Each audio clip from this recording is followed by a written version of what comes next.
Assalamualaikum warahmatullahi wabarakatuh. Innal hamdalillah nahmaduhu wa nasta'inuhu wa nastaghfiruh wa na'udzu billahi min shururi anfusina wa min sayyiati a'malina. Man yahdihillahu fala mudilla lahu ومن يضلل فلا هادي له. أشهد أن لا إله إلا الله وحده لا شريك له وأشهد أن محمدا عبده ورسوله وبعد. أيها الإخوة, hari ini kita menyaksikan sebagian kaum muslimin, mungkin sebagian besar kaum muslimin, mereka mencari ilmu, mereka menghadiri majlis ta'lim, mereka ngaji, setelah itu mereka sesat. Kalau mereka enggak ngaji di situ, maka mereka nggak bakalan bikin bom. Mereka bikin bom lalu meledakkan dirinya. Gara-gara apa? Gara-gara ngaji di situ. Ini musibah yang luar biasa besar. Gara-gara ngaji.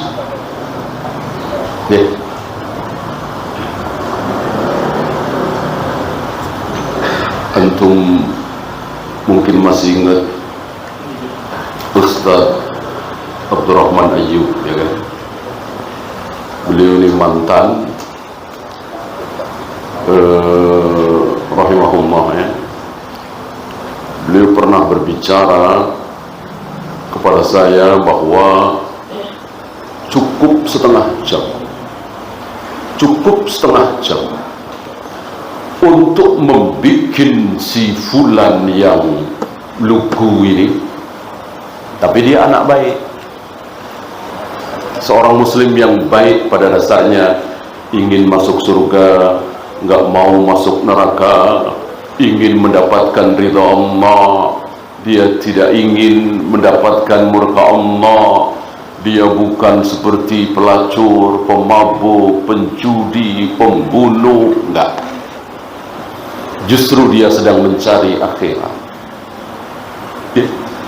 Setengah jam setelah didakwai begini, buka surat sekian ayat sekian, buka surat sekian ayat sekian, buka surat sekian ayat sekian, ditafsirkan sendiri oleh ustadznya ini. Apa yang terjadi? Dia siap meledakkan dirinya. Inna lillahi wa inna ilaihi raji'un. Gara-gara ngaji yang tidak benar. Maka hati-hati, harus super hati-hati. Ini sekedar contoh, ya. Ini sekedar contoh. Dan ternyata yang tidak ngaji jauh lebih waras, jauh lebih benar. Dengan entengnya mengatakan belajar di mana, masuk bunuh diri surga, masuk mencelakakan orang lain padahal bukan dalam suasana jihad perang, mendapatkan pahala. Ngaji di mana? Orang awam yang bicara seperti ini. Dalam hal ini orang awamnya yang benar, justru yang belajar semakin sesat. Kenapa? Itu dia. Belajarnya tidak pakai kaidah, belajarnya tidak pakai manhaj. Bukan qala Allah wa qala Rasul ala fahmi sahabat, bukan. Tapi gimana kata gurunya, gimana kata syekhnya, ya. Maka harus sudah mulai kita, ya mestinya dari kemarin-kemarin, ya, ustaz-ustaz kita sudah teriak dari kemarin-kemarin bahwa kebenaran adalah qala Allah wa qala Rasul ala fahmi sahabat. Qala Allah wa qala Rasul wa qala sahabat. Ada di luar itu? Enggak ada. Enggak ada. Lihat dari ini, seolah kebenaran itu qala Syafi'i, qala Malik, qala Bukhari, qala Sufyan Ats-Tsauri, Sufyan bin Uyainah. Ini keliru. Membawakan ucapan-ucapan para ulama-ulama kita ini boleh, sangat boleh, tapi menjadikan itu sebagai kebenaran mutlak tidak boleh dibantah, walaupun ayat, walaupun hadis yang membantahnya, ini bahaya. Kita saksikan hari ini. Antum pernah dengar Hamzani? Ini orang awam, anak muda ya pelajar lah ya. Tapi bukan tokoh.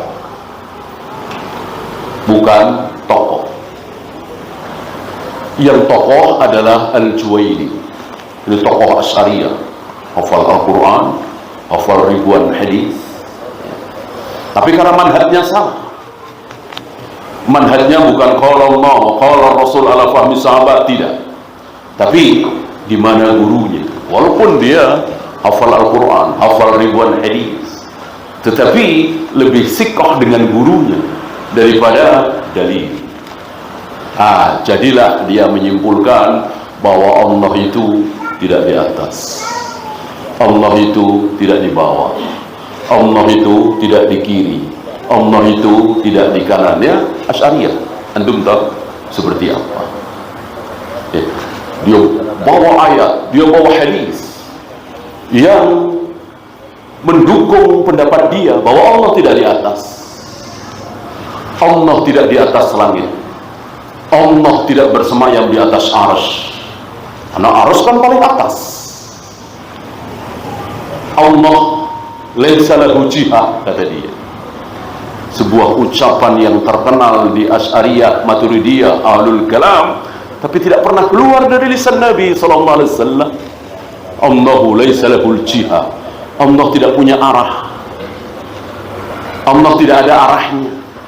Jadi kemanapun kita nunjuk, salah. Gitu. Atau sebaliknya, kemanapun kita nunjuk, ada Allah di situ. Kaum filsafat. Pernahkah Nabi berucap seperti itu? Nabi berkata di hadapan para sahabat, wahai para sahabat, kemanapun kita nunjuk, di situ ada Allah. Atau Allah tidak bisa ditunjuk, kemanapun kita nunjuk, salah. Tidak pernah secuil ucapan keluar dari lisan beliau kalimat seperti itu. Yang ada Rahmanu 'alal 'arsy istawa. 7 ayat diulang-ulang dalam Al-Quran bahwa Allah bersemayam di atas arsy. Allah bersemayam di atas arsy, tanpa ditakwil, tanpa ditaktil, tanpa ditafwid, tanpa ditasbih. Diterima apa adanya bahwa Allah betul-betul bersemayam di atas arsy. Maka pembahasan tentang akidah, tentang tauhid, sifat-sifat Allah selesai di zaman Rasul dan para sahabat. Karena memang tidak dibahas, diimani saja apa adanya. Dengan apa Allah menciptakan Adam? Dengan kedua tangannya, sami'na wa ata'na. Dengan apa Allah membolak-balikkan hati anak Adam? Dengan 2 jarinya, sami'na wa ata'na. Dengan apa Allah akan menggulung langit kelak? Dengan tangan kanannya, was-samawati matwiyatun biyamini, sami'na wa ata'na. Selesai. Nah, mulai muncul falsafah, mulai muncul faham-faham menyimpang seperti Jahmiyah, Jabariyah, Asy'ariyah, Maturidiyah dan seterusnya, mulai dibahas, mulai difikir, sampai kepada tokoh besar Asy'ariyah ini, Al-Juwaini. Ketika dia membahas di majelis bahwa Allah tidak di atas, berapa ayat yang dia dustakan, berapa hadis yang dia ingkari, termasuk hadis jariyah, aina Allah fis sama, antum tahu, diingkari atau ditakwil. Nah, pemuda awam ini sesuai dengan keawamannya, tapi pintar, cerdas rupanya dia, namanya Hamdani. Di majelis itu mengajak Syekh besar Asy'ariyah ini, Al-Juwaini, untuk pakai perasaan dulu. Ya Syekh, gimana kalau nggak usah pakai dalil dulu, ya, nggak usah pakai ayat, nggak usah pakai hadis. Karena ayat dan hadis itu sama-sama dipakai kan, sama-sama memakai ayat itu, hadis itu, cuma ditakwil nggak karu-karuan, ditaktil, ditafwid dan seterusnya. Kan nggak ada yang berani menolak Ar-Rahmanu 'alal 'arsy istawa. Ya kufur lah, masuk ayat ditolak. Tidak ditolak, tapi ditakwil. Istiwa itu maksudnya apa? Istawla misalnya. Ya. Maka pemuda cerdas ini mengatakan, ya sudahlah, coba kita nggak usah pakai dalil dulu, kita pakai perasaan kita, nurani kita. Anda tadi mengatakan tidak mungkin Allah itu di atas. Nah, berdasarkan dalil, Anda bawakan dalil begini begitu. Nah, coba sekarang pakai fitrah kita, perasaan kita. Tolong bayangkan oleh Anda bahwa Allah itu ada di pojokan sana, ada di sebelah situ, ada di belakang kita, pokoknya tidak di atas. Bayangkan oleh Anda bahwa Allah tidak di atas dengan fitrah Anda. Rupanya Al-Juwaini ini tokoh sesat, tapi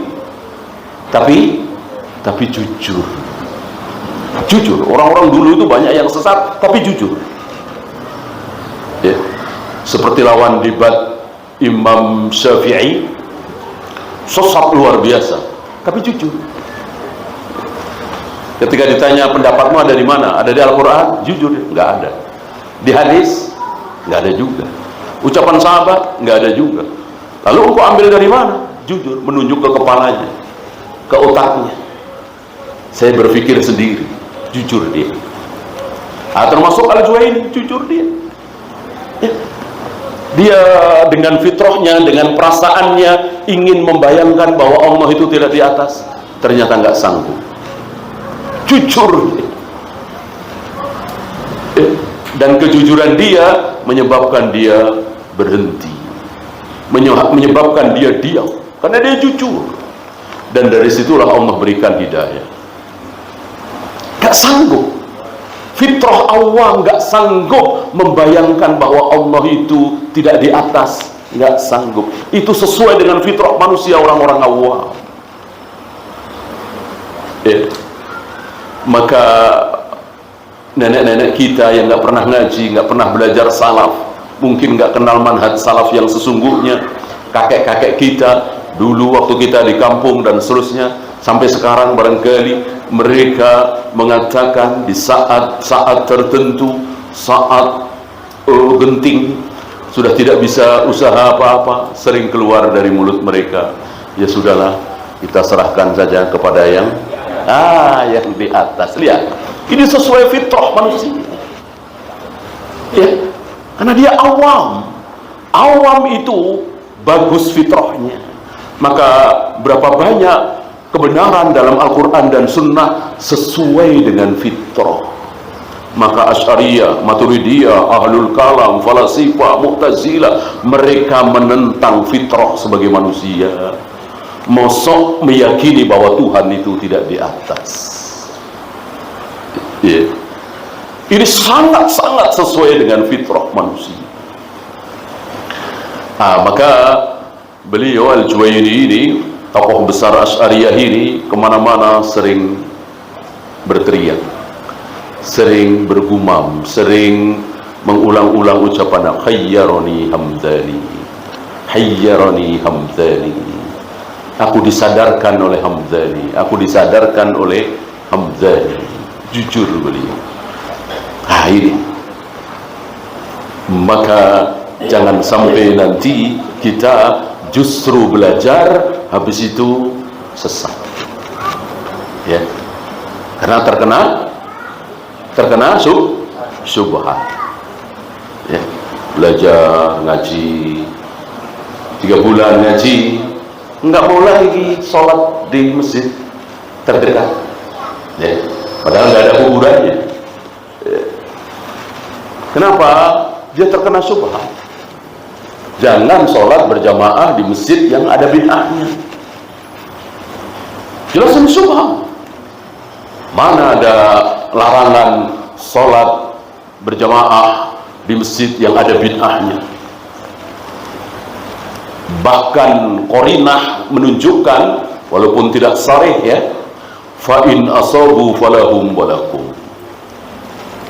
Jika imam itu bersama mereka benar, maka kalian para makmum mendapatkan kebenarannya, kebaikannya, pahalanya. Jika imam itu salah, maka kalian sebagai makmum dapat dosanya? Tidak. Tidak. Mau usolli, mau kunut subuh, mau pakai sayyidina, mau ya jangan Isya 5 rakaat ya. Kalau Isya 5 rakaat mungkin lupa atau apa, ya jangan diikuti. Artinya tetap atahiyat akhir. Kan nggak mungkin Isya 5 rakaat. Seandainya ada, mungkin dia lupa. Maka kalau kita ucapkan subhanallah dia tetap naik, maka tetap kita posisi atahiyat akhir. Menunggu sampai dia turun, sampai salam, itu lebih baik. Ya. Kecuali dia naik, mestinya atahiyat awal, salat maghrib atau salat isya, mestinya atahiyat awal, dia naik ke rakaat ketiga. Kita ucapkan subhanallah, mungkin nggak dengar atau sudah terlanjur berdiri, maka kita ikuti imam, walaupun salah dia, salah karena lupa. Nggak benar kalau antum terus mengingatkan, pokoknya apapun yang terjadi, kalau mestinya atahiyat awal kok berdiri, harus balik lagi. Ini keliru. Ini keliru. Imam pun nggak boleh duduk lagi walaupun dia sadar, karena sudah masuk ke rukun berikutnya. Kalau sudah masuk ke rukun berikutnya, jangan duduk lagi. Maka antum sekali aja subhanallah, kok berdiri, ya sudah. Jangan antum paksa ya. Subhanallah, subhanallah, subhanallah, subhanallah. Enggak boleh begitu ya. Kayak maksa gitu. Ya, apalagi ibu-ibu nggak boleh, haram ya. Ibu-ibu hanya dengan tepukan tangan. Ini. Hal-hal seperti ini yang bisa mengundang syubhat, maka akan menjadikan justru dengan ngaji itu dia keliru. Dan sepertinya sudah ada contoh. Ada sebagian saudara-saudara kita, ikhwan kita, yang nggak mau sholat berjamaah di masjid terdekat dengan alasan banyak bid'ahnya. Maka para imam mengatakan, tidak mau sholat berjamaah di masjid yang ada bid'ahnya adalah sebuah bid'ah. Jadi bid'ah itu sendiri. Tidak mau sholat di masjid yang banyak bid'ahnya, maka kita sabarkan diri kita bersama mereka, asal jangan mengikuti bid'ahnya. Mereka baca usolli, ya kita tidak. Mereka kunut subuh, ya kita tidak. Mereka sedekah di bawah perut, ya tetap kita sesuai sunnah Nabi, di dada, dan seterusnya dan seterusnya.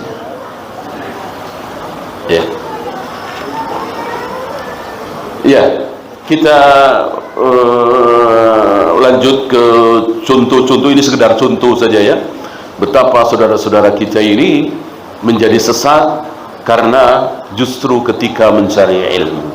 Karena yang kita bahas adalah syahwat apa syubhat? Yang kita bahas syubhat. Kalau kesalahan syahwat kan nggak usah dibahas, juga mereka tahu. Pelacur, germo, koruptor, penjudi, pemabuk, mereka sadar kalau mereka sedang melakukan kesalahan? Sadar apa tidak? Sangat sadar, tahu ya. Maka dengan nasihat, barangkali kalau Allah menghendaki mereka taubat, dan kebanyakan insya Allah mereka taubat ya. Para pemabuk, para penjudi, para pelacur, apakah sampai puluhan tahun mereka melacur, mereka mabuk? Saya kira tidak. Antum lihat di kiri kanan antum yang di masjid sholat tepat waktu sekarang, di usia 50, 55, 60, bagaimana masa lalu mereka? Macam-macam. Ada yang pemabuk barangkali, ada yang penjudi barangkali, ada yang pelacur barangkali. Itulah antum bayangkan yang paling sedih, yang paling menderita, yang paling marah kiamat. Siapa? Puluhan tahun menjadi pelacur, puluhan tahun menjadi penjudi, puluhan tahun menjadi pemabuk. Sekarang setiap azan segera ambil air wudhu, datang ke masjid untuk sholat berjamaah. Siapa yang paling sedih, yang paling gondok, yang paling murka, yang paling kiamat? Setan, iblis. Gimana coba bayangkan perasaan iblis? Iblis kan nggak tahu hal yang gaib ya. Saya goda dia puluhan tahun berzina, puluhan tahun minum khamar, berjudi. Aku berharap ketika minum khamar berjudi mati. Sekarang taubat, sekarang sholat berjamaah di masjid di awal waktu, ngaji, baca Al-Quran, sodaqah dan seterusnya. Sedih sekali iblis. Di sini iblis tahu persis model begini. Ya, maka iblis suka dengan zina, khamr, judi dan seterusnya. Tapi lebih suka lagi apa? Syubhat. Aku goda dia supaya berbuat dosa maksiat, tapi dia tidak sadar kalau itu dosa maksiat. Otomatis nggak akan bertobat. Orang nggak nyangka kalau itu dosa maksiat. Di sini, dan itu sedang kita saksikan. Luar biasa. Maka para du'atus salaf yang mengajak kaum muslimin untuk bertauhid, untuk meninggalkan bid'ah, luar biasa. Luar biasa penentangannya hari ini, sangat luar biasa.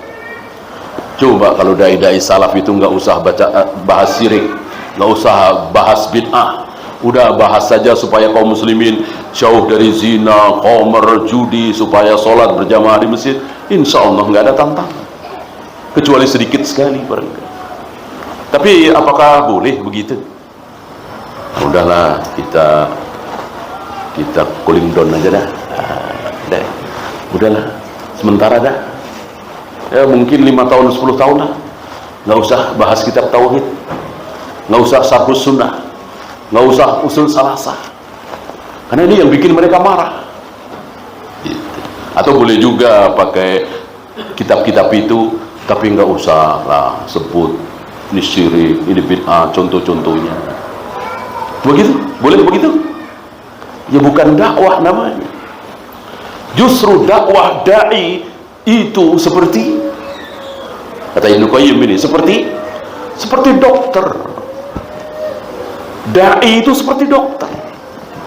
Dokter itu berhadapan dengan pasien yang dilihat yang sehatnya, bagian yang sehatnya apa yang sakitnya? Tentu yang sakit. Justru yang sakit yang mana nih? Yang sesat yang mana nih? Yang syubhat yang mana? Itu dicecar. Ketika hari ini kaum muslimin luar biasa melakukan tahlilan, muludan, salawat nariyah, salawat al-fatih, tibul qulub, ya itu dibahas bahwa itu sesat. Gimana? Dicaci, dimaki, dicemooh, ya resiko. Qulil haqqa walau kana murran. Sampaikan yang hak sekalipun pahit. Justru di situ. Bukan dokter kalau dia berhadapan dengan seorang pasien yang lemah jantung misalnya, tapi kulitnya bagus, kulitnya bersih, mulus, selalu dibahas kulitnya, ya bukan dokter namanya. Justru dia harus bahas jantungnya, karena yang bermasalah jantungnya. Tentu didengar nggak enak sekali. Nggak boleh makan ini, nggak boleh makan itu, nggak boleh begini, nggak boleh begitu, harus hati-hati, gerakan dan seterusnya, nggak enak. Demi supaya penyakitnya itu hilang. Begitu kira-kira dakwah. Maka para dai hari ini, terutama du'atus salaf, harus siap dicaci, harus siap dimaki, harus siap dihujat dan seterusnya karena menyampaikan kebenaran. Dan para dai dihujat hari ini bukan orang pertama. Yang pertama kali dalam Islam dicaci maki, dihujat, dibilang tukang sihir, dibilang gila, kemasukan jin, penyair gila. Siapa yang dikatakan seperti itu pertama kali? Rasulullah Muhammad SAW, manusia terbaik, manusia termulia di muka bumi. Bagaimana para dai nggak mau dicaci maki? Ya harus siap. Ya. Dan jangan terlalu banyak buang-buang waktu untuk dakwah-dakwah seperti orang awam. Ya boleh sekali-sekali tentang birrul walidain, tentang sedekah, tentang hal-hal kebaikan yang sifatnya pasti diketahui oleh manusia pada umumnya. Harus jujur, harus amanah, semua orang tahu. Ya dakwah baik, tapi jangan habiskan untuk itu. Habiskan justru untuk memerangi syirik dan bid'ah dan syirik, syubhat.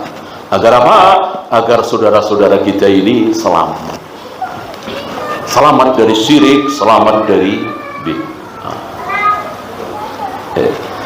Jangan malah semakin ngaji semakin terkena syubhat.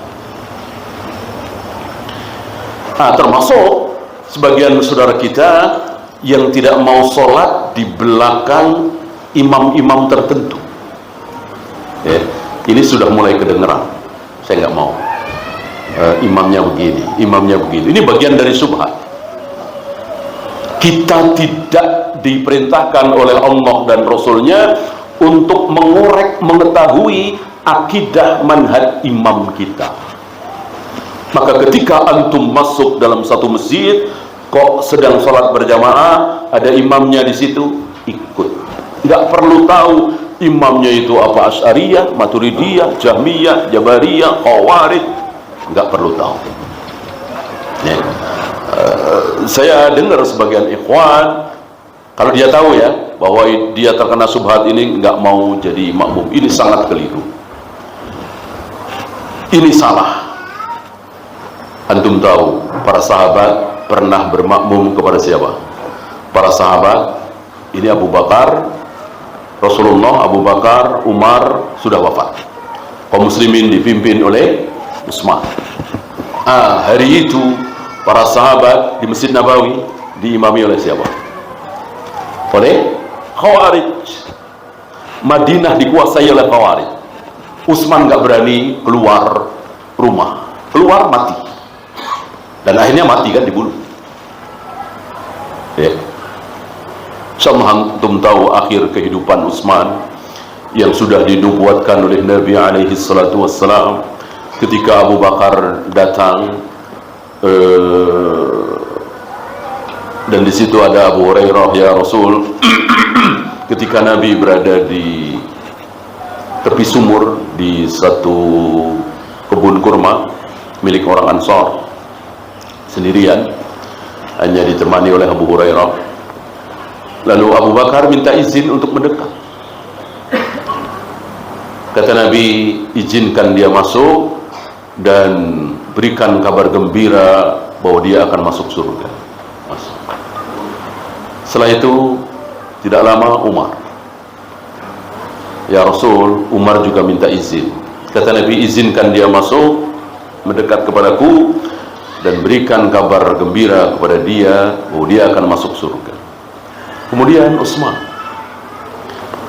izinkan dia masuk, berikan kabar gembira bahwa dia akan masuk surga, tapi dia akan diuji di akhir hidupnya. Utsman tahu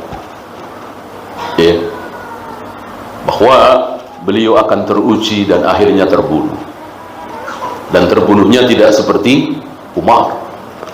Yang membunuh Umar muslim apa kafir? Yang membunuh Umar muslim apa kafir? Yang membunuh Umar Abu Lu'lu', Majusi kan? Sementara yang membunuh Utsman muslim. Muslim. Bahkan diriwayatkan si pembunuh Utsman ini mengatakan, aku belum pernah jihad sebesar jihadku barusan. Lihat, ini syubhat yang luar biasa. Membunuh Utsman, menantu Nabi 2 kali, Dzun-Nurain, yang dijanjikan oleh Nabi pasti masuk surga, dibilang jihad, ya. Oleh karena itu Umar senang sekali ketika mendengar bahwa yang membunuh beliau adalah Abu Lu'lu', orang Majusi itu, jelas kafir. Alhamdulillahilladzi lam yaj'al qatilani musliman. Alhamdulillah, segala puji bagi Allah yang tidak menjadikan pembunuhku itu seorang muslim. Kalau beliau dibunuh oleh seorang muslim, berarti di zaman itu, di zaman Umar masih hidup, sudah ada fitnah, sudah ada syubhat. Luar biasa ini syubhat. Seorang Umar dibunuh oleh seorang muslim, pasti muslim ini terkena syubhat. Alhamdulillah yang bunuh orang kafir. Maka Umar bersyukur atas kebenaran sabda Nabi SAW bahwa Umar qaflul fitnah, Umar gemboknya fitnah. Selagi Umar masih hidup, maka fitnah itu ditutup, digembok. Setelah Umar terbunuh, terbuka fitnah itu. Fitnah pertama, firqah pertama, aliran sesat pertama muncul di zaman Utsman, dan membesar, akhirnya dihabisi di zaman Ali bin Abi Thalib, yaitu Khawarij.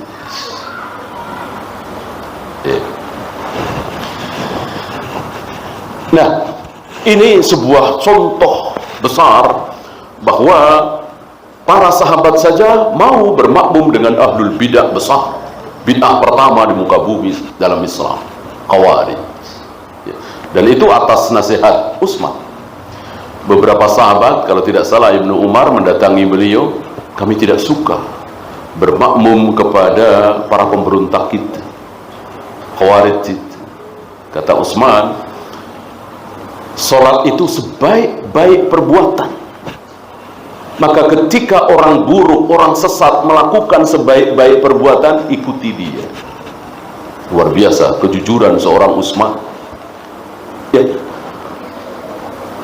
Beliau menyuruh kaum muslimin, para sahabat, untuk sholat di belakang Khawarij ini, dan gak ada perlawanan karena para sahabat cerdas. Coba kalau para sahabat melawan, perang saudara, kan sesama muslim. Para pemberontak itu muslim yang kena syubhat, maka para sahabat nggak ada yang melawan, diam. Madinah dikuasai, diam. Masjid Nabawi dikuasai orang-orang, diam. Ya. Bahkan diakhiri dengan terbunuhnya Utsman. Ini pelajaran besar bagaimana para sahabat jauh seperti kita. Jauh, kita kadang-kadang cuman beda beda klub, ya. Tawuran, beda kampung tawuran, beda partai tawuran. Ini luar biasa.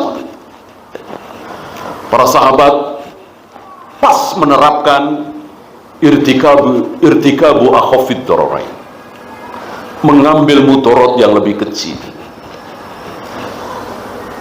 Memang mudarat, ya kan? Siapa yang bilang bukan mudarat? Mosok ahli bid'ah jadi imam. Tapi itu lebih kecil daripada ditentang, nggak bisa. Yang mereka nggak mau, mereka banyak, digerakkan oleh Abdullah bin Sabah dari Mesir, dari Syam, dari Irak, dibohongi oleh Abdullah bin Sabah, si Yahudi yang pura-pura masuk Islam itu. Terjadilah apa yang terjadi. Mereka menguasai Madinah dan berakhir dengan terbunuhnya Utsman. Bahkan sempat musyawarah. Kan mereka menginginkan Utsman itu turun dari jabatan. Ya biasalah, pemberontakan seperti itu sampai hari ini. Nah, kita akan tahu kalau seorang presiden, kalau seorang raja, Kalau seorang pemimpin, Perdana Menteri Muslim disuruh turun oleh rakyatnya, itu sunnahnya turun apa jangan? Jawabnya, jangan. Mana contoh? Utsman. Ya, seluruh sahabat sepakat, jangan turun. Ini sudah sunnah sayyi'ah kalau turun. Walaupun sempat musyawarah. Bahkan Ibnu Umar mengucapkan kalimat yang dahsyat. Ya Amirul Mukminin, para pemberontak itu mereka punya pedang, punya panah, punya tombak, bawa senjata, memang udah niat, punya kekuatan pasukan. Tapi ingat, mereka tidak punya surga dan neraka. Surga dan neraka bukan milik mereka, milik Allah Rabbul Alamin. Yang paling maksimal mereka lakukan terhadap Anda apa? Membunuh doang. Habis itu masuk surga. Sebagaimana janji Nabi sallallahu alaihi wasallam. Dengan kalimat ini Utsman mantap. Jangan turun. Jangan seperti hari ini. Pemimpin-pemimpin muslim, ya termasuk di negeri kita, ya kan? Di Mesir, di Libya, di beberapa negeri muslim, disuruh turun oleh rakyatnya, mau turun. Ini sunnah sayyi'ah. Dan setelah turun apa yang terjadi? Kebaikan apa keburukan yang muncul? Keburukan demi keburukan. Keburukan demi keburukan. Rakyat Libya itu sekarang nyesal membunuh Gaddafi. Rakyat Mesir sekarang nyesal menggulingkan Husni Mubarak itu. Ya termasuk antum-antum dulu yang 98 demo mahasiswa kan, nyesel kan? Nah, gini-gini juga, nyesel. Persis ucapan masyayikh di Saudi waktu Gaddafi mau digulingkan, ya kan? Mereka semua sepakat menggulingkan Gaddafi. Setelah itu mereka tidak akan sepakat siapa pengganti Gaddafi. Justru itu penyakitnya di situ. Penyakitnya di situ sama. Ketika mereka demo 98, seolah seluruh Indonesia rakyat tujuannya cita-citanya satu, menggulingkan Pak Harto, titik. Bersatu padu, ya kan? Apalagi mahasiswa yang nggak paham sunnah itu. Begitu turun, rantang. Siapa penggantinya pasti nggak sepakat, dan betul. Dan keburukan demi keburukan di depan mata kita. Majalah Playboy yang nggak mungkin lah bisa terbit di Indonesia, terbit. Ya, satu provinsi hilang, aliran sesat di mana-mana, luar biasa, saling caci, saling maki. Yang pemilihan pakai duit ini itu, keburukan demi keburukan bertumpuk-tumpuk. Coba kalau mereka semua sabar. Ini banyak dari kita yang nggak paham sunnah, akhirnya berbuat tanpa sunnah, tanpa ilmu. Padahal mereka lakukan karena ngaji, belajar. Ya mahasiswa itu kan belajar juga, akhirnya terkena syubhat. Ya, kita lanjutkan.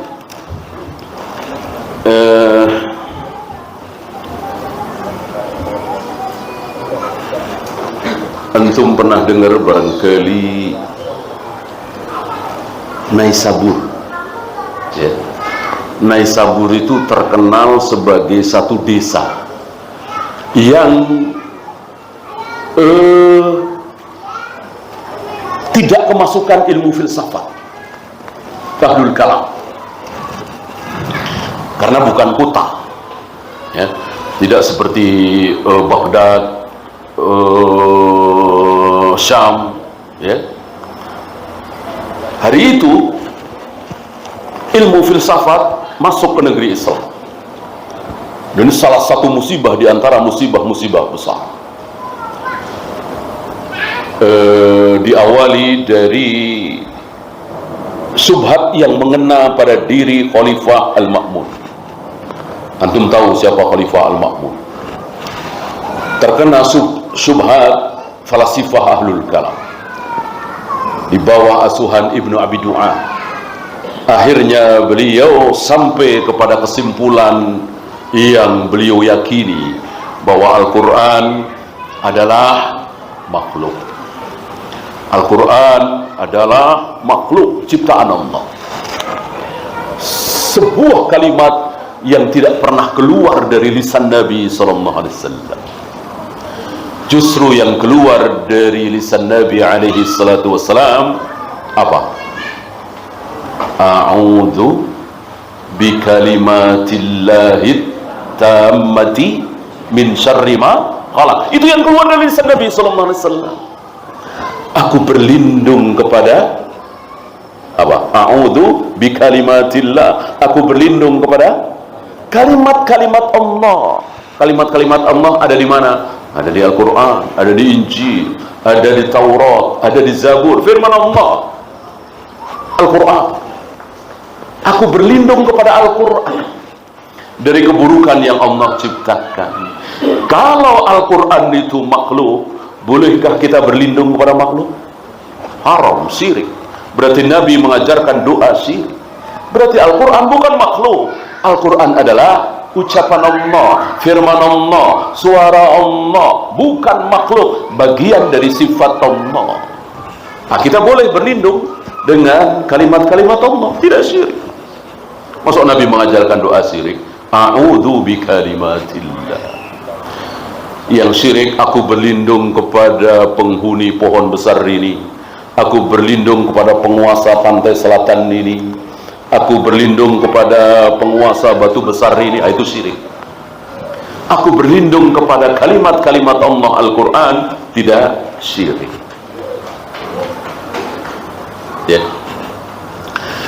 Nah, mulailah syubhat ini merambah para pelajar, karena memang diiming-iming dengan sesuatu yang luar biasa. Jadi kalau kan filsafat itu dari Yunani, ya kan, dari bahasa Latin,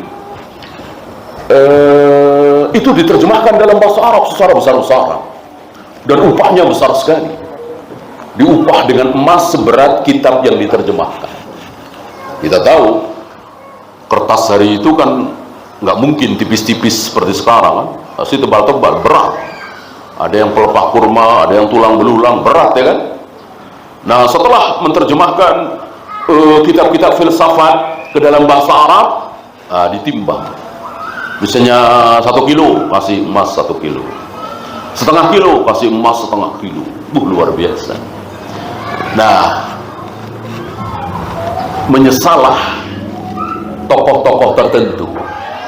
Ya, di antaranya adalah Ar-Razi, Fakhrur Razi. Dari muda dia belajar filsafat, dan antum tahulah bagaimana ilmu filsafat itu, ilmu yang sangat melelahkan. Ya, karena berpikir sesuatu yang mestinya nggak perlu dipikir. Ya, kalau untuk dunia barangkali insya Allah dengan filsafat ditemukan radio, dengan filsafat ditemukan televisi, dengan filsafat ditemukan motor, mobil, ya. Bagus. Tapi ini untuk akhirat, untuk agama, untuk Allah memakai kaidah ilmu filsafat. Jadi difikir, kalau Allah bersemayam di atas arsy, berarti kalau Allah turun ke langit dunia setiap sepertiga malam, berarti kalau Allah menghadapkan wajahnya ke wajah orang yang sedang sholat, berarti dipikir begitu.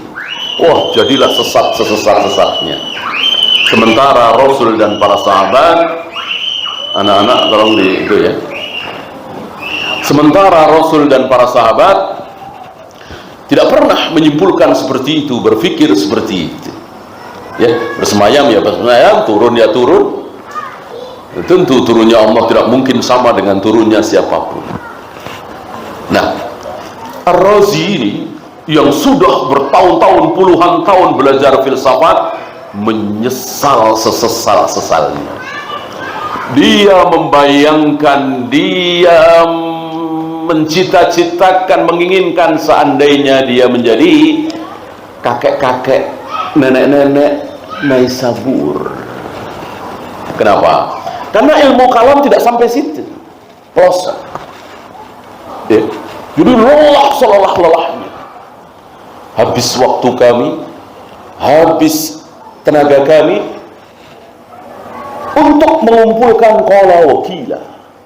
Katanya, habis waktu itu. Bandingkan dengan para sahabat, habis waktunya untuk qala Allah wa qala Rasul. Qala Allah wa qala Rasul. Imam Syafi'i, habis waktunya untuk mengumpulkan qala Allah wa qala Rasul. Mereka qala wa qila. Kata si anu begini, kata si anu begini, kata si anu begini. Menyesal begini. Persis seperti pembahasan kita, lebih baik jadi orang awam yang tidak terkena syubhat daripada belajar menjadi pelajar tapi terkena syubhat. Dengan belajar justru semakin bodoh. Karena belajarnya apa? Tidak memakai kaidah tadi. Karena harus kita yakini bahwa tidak ada kebenaran, nggak ada, kecuali qala Allah wa qala Rasul ala fahmi sahabat.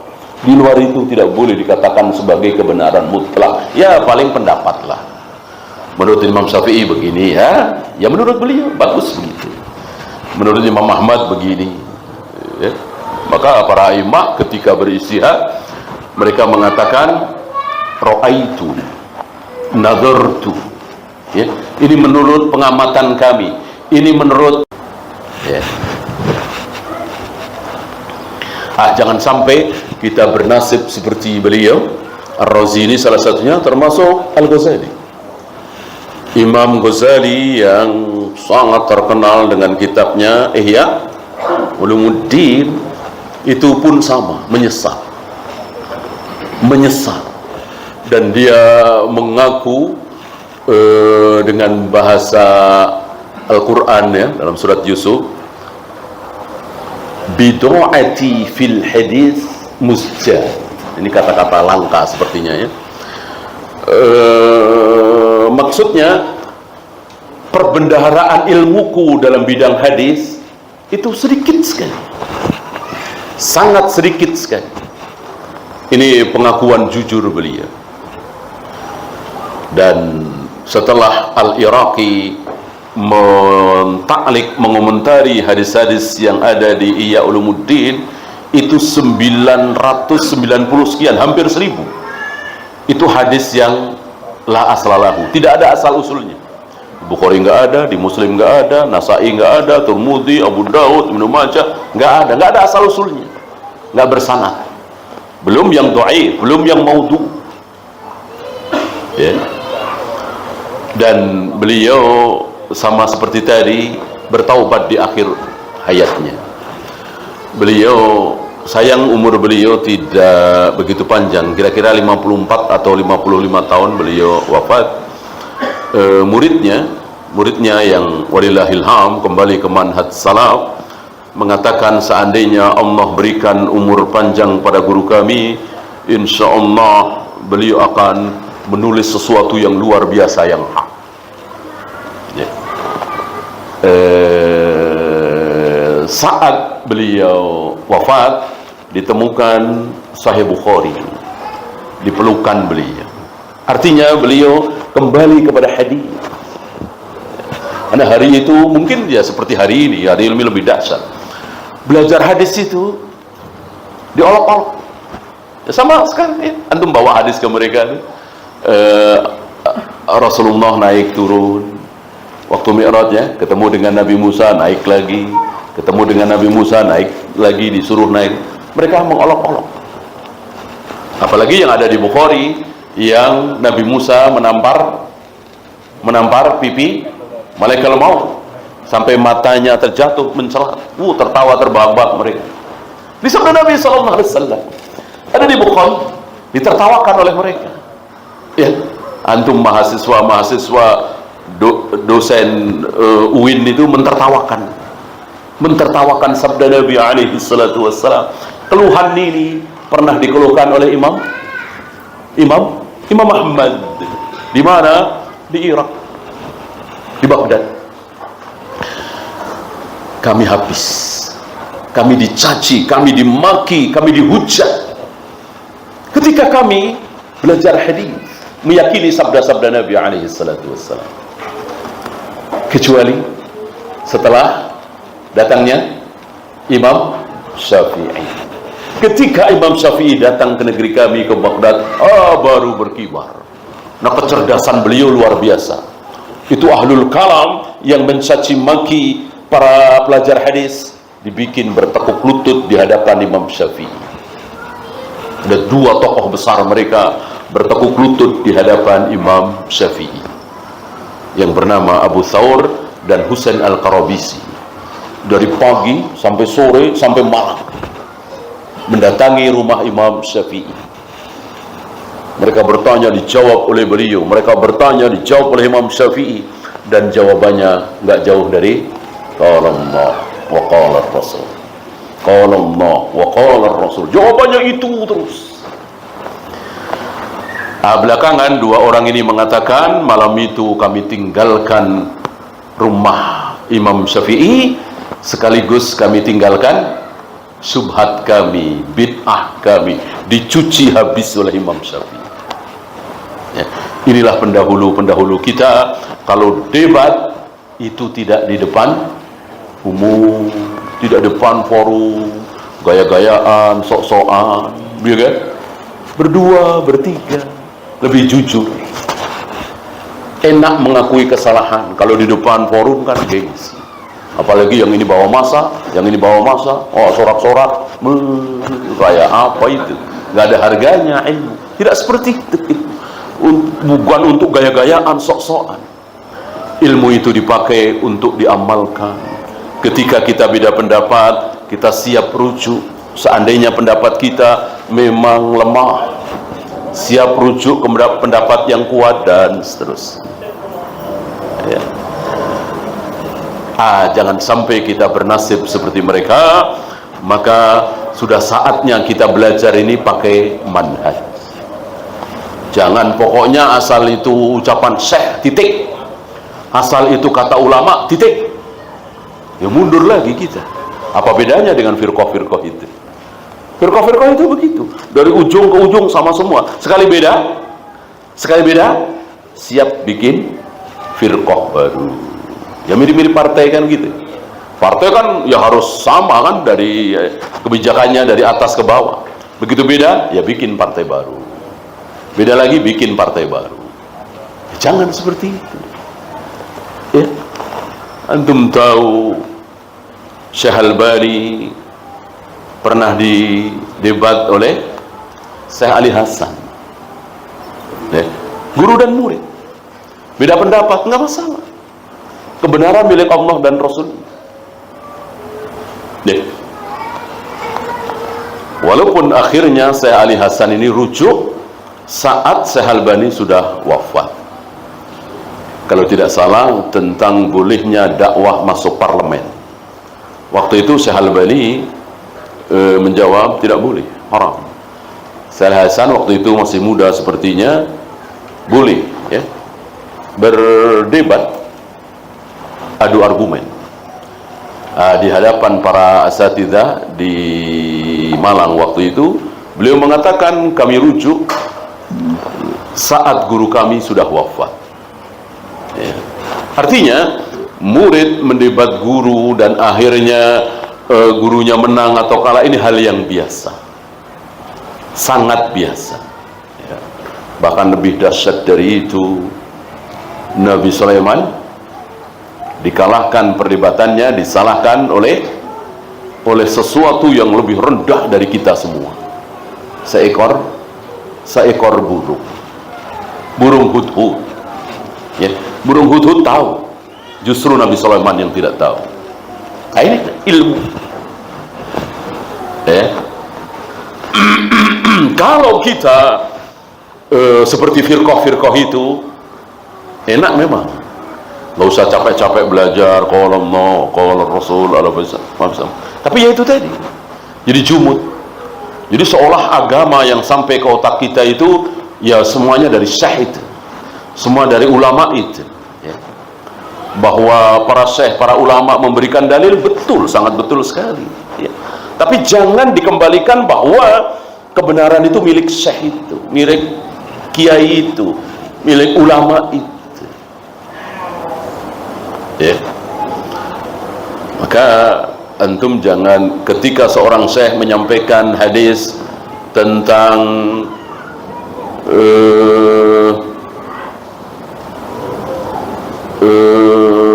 Abu Hurairah didatangi 3 malam berturut-turut oleh jin, ya. Ini kan membawakan hadis, ya.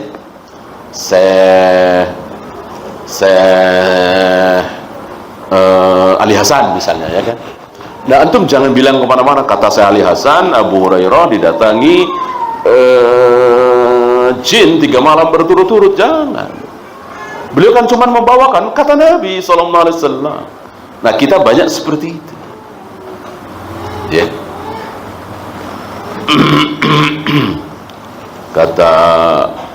kata Ustaz Yazid, jenggot itu wajib. Jangan begitu, salah. Jenggot wajib bukan kata Ustaz Yazid, tapi kata Nabi SAW. Beliau cuma membawakan sabda Nabi SAW. Gitu. Kata Ustaz Fulan, ayah ibu Nabi Muhammad tidak masuk surga tapi masuk neraka. Jangan bilang kata Ustaz Fulan, itu kata Nabi SAW. Ayahmu sama dengan ayahku, sama-sama di neraka, dan begitu seterusnya.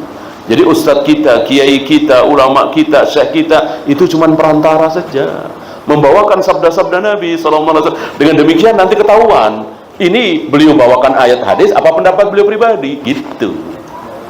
Kalau semua, ya saya sampaikan berapa item di sini, ya. Antum tidak boleh mengatakan itu kata saya kan. Semua yang sabda Nabi ya bilang sabda Nabi, yang ayat ya bilang ayat. Saya cuma menyampaikan, gitu, ya. Satu lagi, habis ini insya Allah kita bersoal jawab.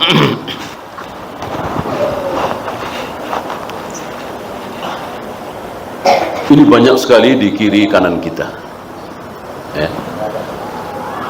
Tahun 2000-an luar biasa marak sekali. Hari ini walillahilham mereka surut, bahkan saya dengar mereka pecah, dan begitulah firqah pasti pecah, ya. Bahkan pecahnya nggak tanggung-tanggung sampai tawuran, ya, di India sana.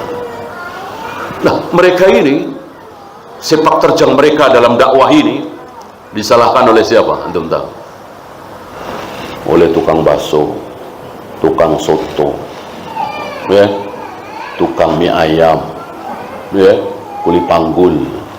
Orang-orang awam seperti itu menyalahkan mereka, dan mereka betul salah. Dan yang menyalahkan ini berada dalam kebenaran. Lihat. Padahal mereka kan tidak bisa dibilang awam, ngaji, ya kan? Belajar. Dan mereka sempatkan waktu dalam sebulan itu 3 hari, kadang seminggu, untuk khurud fi sabilillah, kata mereka, dakwah, ya. Dan mereka tinggalkan keluarganya, mereka tinggalkan anak istrinya, kadang dalam keadaan tidak ada uang, pasrah kepada Allah. Lihat, jauh dari ilmu. Dakwah mereka, sepak terjang mereka dalam dakwah penuh dengan kebodohan, kebodohan demi kebodohan. Dan antum tahu yang beredar di kalangan mereka hadis-hadis apa? Hadis-hadis apa? Hadis-hadis palsu, hadis-hadis maudhu, hadis-hadis dhaif. Luar biasa. Katanya kalau Nabi kalau kencing itu begini, ya, cara jongkoknya begini, sambil dehem 3 kali. Nanti basuh farjinya caranya begini, ini gak ada riwayat sama sekali. Kebodohan, semakin bodoh masuk ke situ semakin bodoh. Gak ada riwayat, gak ada di Bukhari, Muslim, Abu Daud, Nasai, Tirmidzi, tidak ada. Luar biasa mereka, ribuan, kalau di dunia itu jutaan.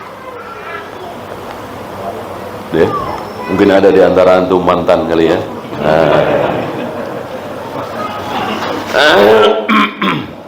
Ya walillahilham, Allah berikan hidayah sunnah kepada kita.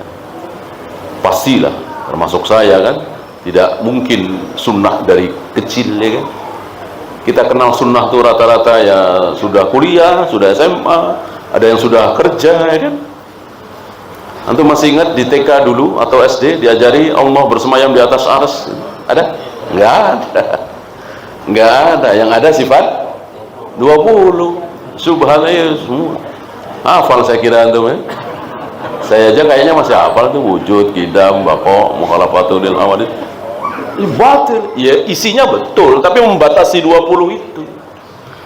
Hidayah besar. Kita berterima kasih kepada dai-dai kita, ustaz-ustaz kita, ustaz kibar kita. Dari mereka kita paham salah. Hidayah dari Allah, tidak semua kita, ya kan? Ada satu keluarga antum doang, atau antum dengan adik saja, atau antum dengan ibunya saja, antum dengan ayahnya saja. Alhamdulillah kalau satu keluarga, ya, wajib kita syukur. Ya, kita lanjutkan dengan soal jawab karena kita tidak sampai zuhur, ya.